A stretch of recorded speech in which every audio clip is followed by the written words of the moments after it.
Hey, thanks for tuning into this week's Horror Debate. I am Jeff Rowdy Jake here, and with me is Michael Mandy. And this week we're going to be reviewing Tobe Hooper's classic, the original, not the remake, The Texas Chainsaw Massacre. A movie that's close to my heart, man. Close to a lot of people's hearts. Yeah, in more ways than one, actually. Especially in Texas. I read on the special features edition, I have the Ultimate Millennium and whatever greatest tin box edition of this movie, and they have this wonderful interviews and behind the scenes and special feature, and people in Texas swear they know exactly where this happened. Well, the greatest part about It this didn't movie, happen, people. This movie is a legend. I mean, we've got sequels, we've got prequels, we've got remakes. We've got Matthew McConaughey in one, and he played the bongos. Not in this movie. It was the naked dude, right? Yeah, the naked guy who played the bongos. Dude, that's important. We got to get that straight. Hey, but he made Sahara, which was a pretty good film. But that kind of blows the credibility of this whole series right there, doesn't it? Well, it's Renee Zellweger. Yeah, I mean, come on now. Okay. But no. Back to the original. Really, in all honesty, this movie, you've heard us say this a lot, that it started it all. Well, this is the one that kind of started we want you to believe it's real, but it's based very loosely off of, like, Ed Gain. Yeah, him. But then again, so was the movie Psycho.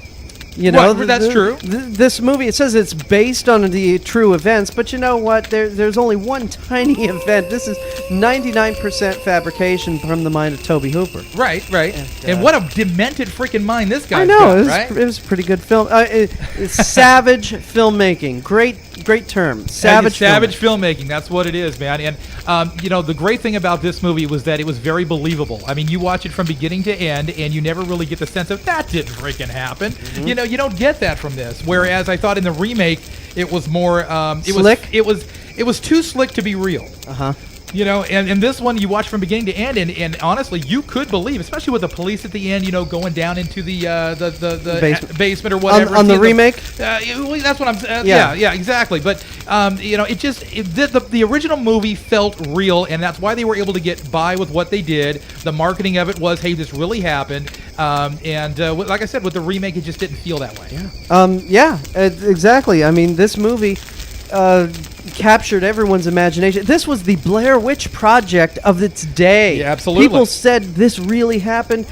People swore they knew where it happened. No, it didn't really happen. Makes it 10 times scarier to go into a movie like this, thinking it's real. I had the Blair Witch experience, which of course we'll cover in a whole different review. But this one again, I remember when I was a kid, my mom actually told me, "Hey, this is a real story. It wasn't based." She didn't use the word based. She said, "This is a real story, man. You got to watch this." And because my mom was cool, she let me watch all this stuff. And and I was freaked out, man. Like, this actually happened. That dude peeled that guy's face off and wore it. What the heck? But the main difference for me between this and the remake, and I don't want to spend too much time on the remake, but I do want to say this, is that Leatherface was a lot more foreboding, I thought, visually, in the remake than he was in the original. In the original, he was just kind of this dude with the apron on and the skin on his face, and he didn't come off to me as so much of a monster as it was a real person. He came off more like a demented child. Yeah, exactly. Very childlike. And they kind of turned him into a monster as the series went on, which kind of lost it. I like the humanizing of that character of the Leatherface, and in the prequel, which we already did the review on, you see him being born. It kind of humanizes the whole thing again, which I thought was lost in the sequels and in the remake. All right. Well, the basic plot of this film, for the 3 people out there who have not seen this film. 4.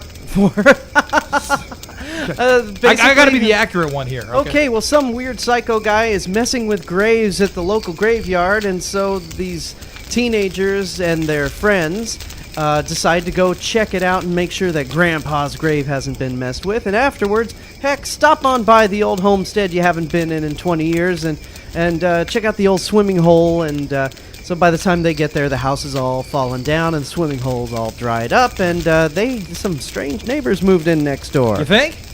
Oh, my goodness. Well, the beauty of this movie comes from just the grit and the grain of the actual visual throughout the entire movie. It's done in a way that makes you literally feel dirty. Yeah, savage filmmaking. I just can't get over the phrase you used. The pacing, it starts out so slow. I mean, they do pick up the weird hitchhiker, but for 45 minutes, nothing happens. But then This movie just hits you. Bam, bam, bam, But it's bam. not like a 45 minutes where you're sitting there and you're going, okay, we can start the movie now. Because you're going into this movie, at least I did originally, because I kind of, again, the realism factor of the whole thing, you're riveted to it because you feel like this actually happened. I mean, that was the whole selling point, was that they were trying to make you think this was real.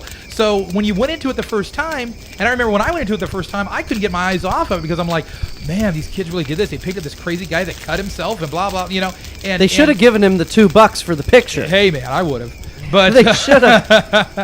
But it really added a whole other level to this movie. And even when I watch it today, those same feelings kind of come back. It's like, man, I remember the impact this had, and I had to rewatch it and rewatch it and rewatch it. I mean, I've seen this movie 150 times, and that's why. And this is quality, low budget filmmaking, folks. Yes. This is how it's done. Well, it's funny because I watched, to refresh for these, I watched this and Night of the Living Dead back to back. I'm sorry.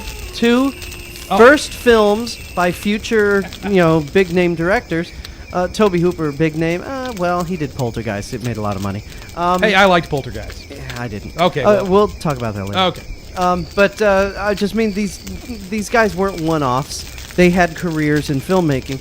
It was interesting. I liked the pacing of Night of the Living Dead better than the pacing of this film because, like I said, it starts from 0 out to 150. really slow. That's yeah, right. 0 to 150. That's Right. the thing.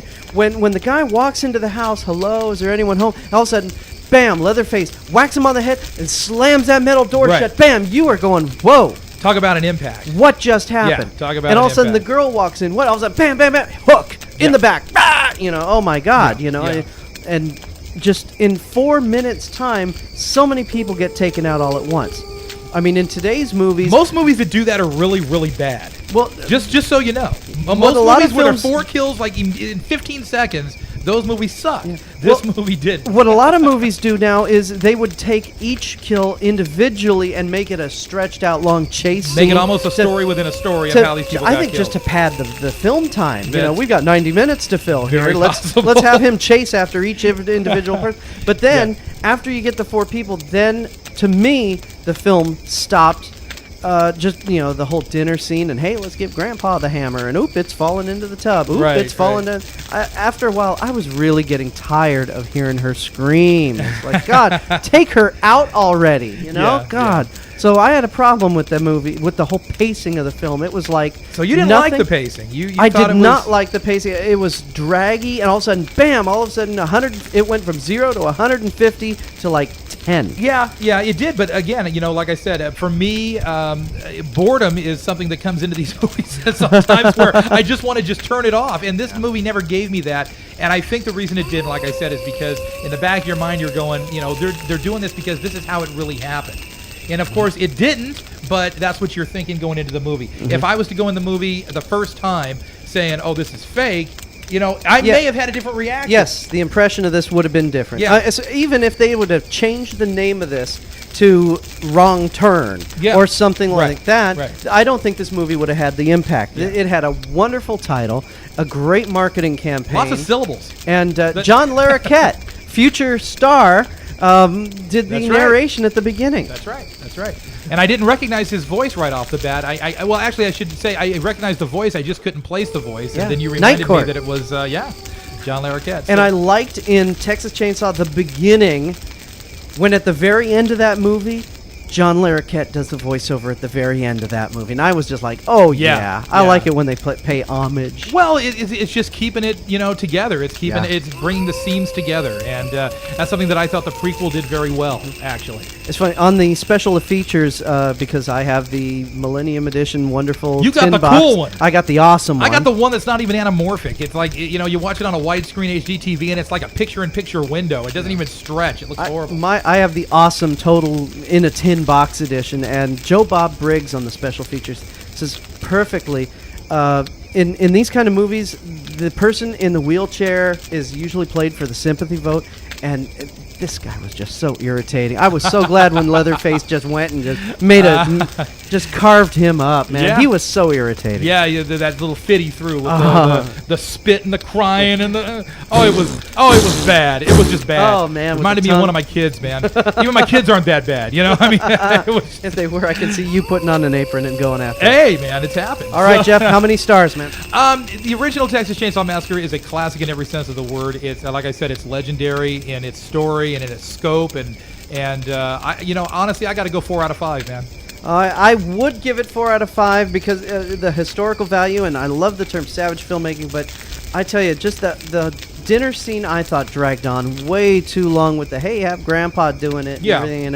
And I've got to give it 3. I'm going to take one away. As a whole picture, though, if you look at it as a whole picture, I think it's definitely above average. I don't remember another movie that really gives you the heebie-jeebies, as we used to call them, quite as much as this movie did. Again, the way it's shot is a realism shot. I mean, the entire way through, and you really feel like you're feeling for these characters. You care about these characters, and to me, that makes it above average, easily a 4.